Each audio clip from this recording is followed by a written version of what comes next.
Doing a little urban hike the day after the 49ers beat the Tampa Bay Buccaneers. The unprecedented natural beauty of Northern California. This is Land's End, actually in the city of San Francisco in the Pacific Ocean. I want to talk about Ji'Ayir Brown. A lot of you asked for a little bit more information on the new 49ers safety. He's going to be a starter now that Talanoa Huanga is done for the season with the torn ACL. And I'll tell you this, Ji'Ayir Brown had 10 interceptions over the past 2 years in college football, the most out of any draft-eligible player in 2023. I talked to his safeties coach at Penn State, Anthony Poindexter, and the quote that stuck with me was, he has an uncanny ability to grab interceptions. You know, it was pretty uncanny yesterday. In his first real career action, Ji'Ayir Brown grabbed an interception. He was in the right place at the right time, but you have to position yourself to be in the right place at the right time. You got to watch film. You have to know tendencies. And, you know, the 49ers, they wouldn't have trusted Ji'Ayir Brown to cover Mike Evans on a massive fourth down. At the time, the biggest play of the game, if they didn't think that this guy knew where he was going to be on the field. The play before the interception, Ji'Ayir Brown knocked the ball away from the tight end, Cade Otton. Typical safety play, but you've got to have the guts to make that hit, and you have to have the timing to make that hit. You have to have the discipline to make sure it's legal. Ji'Ayir Brown did all of that. So he got beaten once, right? But that was on a very early snap, and then he didn't get beaten again. Then we saw 3 pass breakups. Then we saw the interception. We saw the best football come last from Ji'Ayir Brown. There's going to be a bit of a learning curve here, but I don't think that athleticism is going to be an issue. The only reason this guy wasn't the top safety in the draft in 2023 was because there were concerns about his 40 time. A little too slow, people thought. Well, 4.5, 4.6, I don't even know what it was. But what I do know is that Penn State put GPS trackers on its players, just like every college football team does, to measure the speed. And Ji'Ayir Brown hit 21 miles per hour in a game during college. So the 49ers, I mean, they have their own analytics department too that looks at all this data. They said, we don't think he's slow at all. We think he's got plus athleticism. They saw hundreds of tackles at the college level. They saw those 10 interceptions over the past 2 years, and they saw 21 miles an hour. Plus, they saw the personality. And this is one thing that jumped out to the 49ers about Talanoa Huanga as well. Huanga came in when he was an anonymous 6th-round draft pick. Or was he a 5th rounder? Yeah, I think Huanga was a 5th rounder. When he was an anonymous draft pick still, though, coming out of USC, Huanga talked about how he wanted to make an immediate impact on special teams.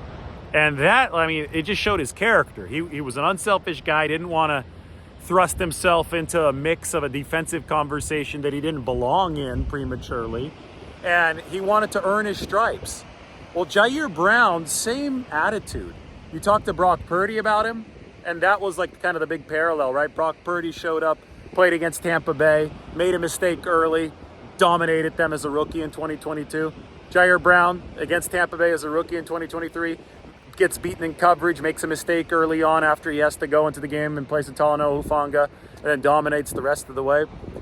The fact that Brock Purdy was speaking about Ji'Ayir Brown being prepared behind the scenes, doing his diligence behind the scenes before he got this opportunity to start, Brock Purdy went through the same exact path. He helped Christian McCaffrey before anybody knew who he was, who Brock Purdy was, right? He was the one helping Christian McCaffrey learn the playbook, going into work overtime, just running through the play script out on the field. Ji'Ayir Brown was working behind the scenes for the 49ers, doing his job before there was any spotlight or any glory like he got on Sunday. All the media hounded around his locker, and he's locker mates with Brandon Ayuk, and all of a sudden Brandon's like, oh, look, a new popular guy. Even though Brandon Ayuk got the 76-yard touchdown, it was Ji'Ayir Brown who helped seal that game at the end. Anyway, though, behind the scenes, Ji'Ayir Brown was scout team safety. He emulated Antoine Winfield Jr., who's a very, very good safety, who Brock Purdy needed a good scout team look for that because Antoine Winfield Jr.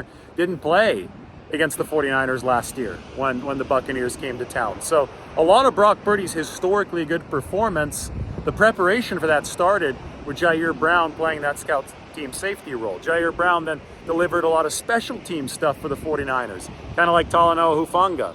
Now he has to fill in for Talanoa Huanga, who's got that torn ACL. And you just feel gutted for Talanoa. It's a brutal business.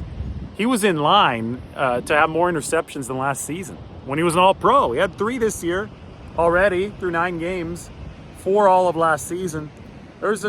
Kyle Shanahan really thought that Huanga was turning up the Jets. And if Shanahan thought that, then the 49ers were thinking, okay, this guy can solidify himself as an A-list player. We might pay him early. We might pay him after year 3.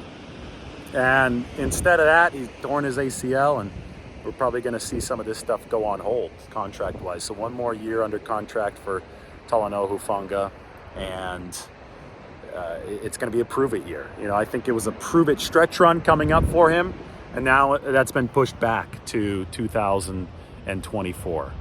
The good news is he's only 23 years old. So the 49ers have a pair of young, good-looking safeties in Talanoa Hufanga and Ji'Ayir Brown.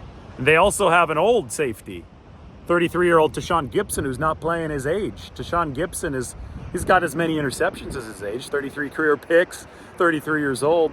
But, the plan was Tashawn, 1-year deal, have Talanoa Hufanga opposite Tashawn Gibson, Ji'Ayir Brown as a backup developing this year.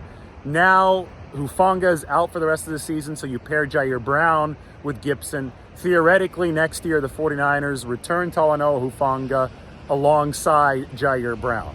That's the plan. Stuff always gets derailed in football, though, so you can't really count on it. But the 49ers believe that they have true moldable clay in Ji'Ayir Brown, and in a way, polished moldable clay, too, right? Because Ji'Ayir, Penn State, big-time school, 10 interceptions, 21 miles an hour on the field. He brings that demeanor that I just talked about, that, let me bring my lunch pail to work. I'm going to be a mature rookie about things. He brings that demeanor to the table. It's not like a guy that you really have to, work on over the course of 3 or 4 years. It seems like he showed up in the NFL relatively ready-made. And I think that yesterday's results speak for themselves. So that's what the 49ers are dealing with defensively. If you want to look at the big picture of this defense, over the first 5 weeks of the season, this defense was ranked number 3 in expected points per play allowed. Then, over the course of the losing streak from week 6 to 8, this defense dropped to number 28 out of 32 teams. Over the past 2 weeks against Jacksonville, and then yesterday against Tampa Bay, the 49ers have been the number 3 defense in the NFL. So number 5, number 28 to number 3. I hope I got those numbers right. Number 5, number 28, then number 3. So elite to bad to elite. So the losing streak was all about the defense losing its way. But obviously things have righted the ship here for the 49ers, right? It looks a whole lot better for the whole team when the defense is playing the way that it can play, and that is as a top 5 unit. Take a look. One more look at this scenery. Isn't this awesome? This is Land's End. May have to do 2 videos from here. Everybody, take care.